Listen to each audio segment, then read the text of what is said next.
স্পাইর আড়ালে রমরমিয়ে চলছিল মধুচক্রের আসর, গ্রেপ্তার এক যুবক যুবতী। প্রিয় দর্শক, আপনারা দেখছেন পিসি নিউজ বাংলা। শিলিগুড়ি শহরের মাটিগাড়া এলাকায় একটি নামী শপিং মলে জোর কদমে চলছিল মধুচক্রের কারবার। স্পাইর আড়ালে রমরমিয়ে চলছিল দেহ ব্যবসার আসর। তদন্ত নেমে এক যুবক ও এক যুবতীকে হাতে নাতে ধরে ফেলল পুলিশের গোয়েন্দা বিভাগের আধিকারিকরা। জানা গিয়েছে, এদিন গোপন সূত্রের খবরের ভিত্তিতে শিলিগুড়ি শহরের মাটিগাড়া এলাকায় অবস্থিত একটি নামী শপিং মলে অভিযান চালায় শিলিগুড়ি পুলিশের গোয়েন্দা বিভাগের আধিকারিকরা।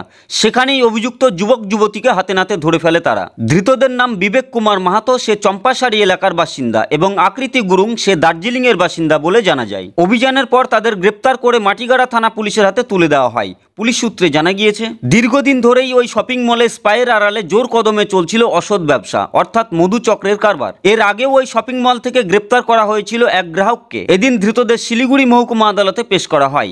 এই ঘটনার সাথে আর কে বা কারা জড়িত আছে তার সম্পূর্ণ ঘটনার তদন্ত শুরু করেছে police. Bureau report, PC news Bangla. শুভ সংবাদ, ব্যবসার বিজ্ঞাপন দিতে চান কিন্তু মাধ্যম পাচ্ছেন না? নিজের ব্যবসার বিজ্ঞাপন দিয়ে পৌঁছে যান লক্ষ লক্ষ মানুষের কাছে। কম খরচে ডিজিটাল মাধ্যমে বিজ্ঞাপন দিয়ে নিজের ব্যবসাকে বাড়িয়ে তোলো। ফোন এবং হোয়াটসঅ্যাপ করুন। পিসি নিউজ বাংলা এই খবরটি ভালো লাগলে অবশ্যই লাইক এবং শেয়ার করবেন। এছাড়াও পিসি নিউজ বাংলার যে কোনো খবর সবার আগে পাওয়ার জন্য লাইক করুন আমাদের পেজে এবং ফলোইং অপশনে গিয়ে সুই ফার্স্ট অপশনটি ক্লিক করুন।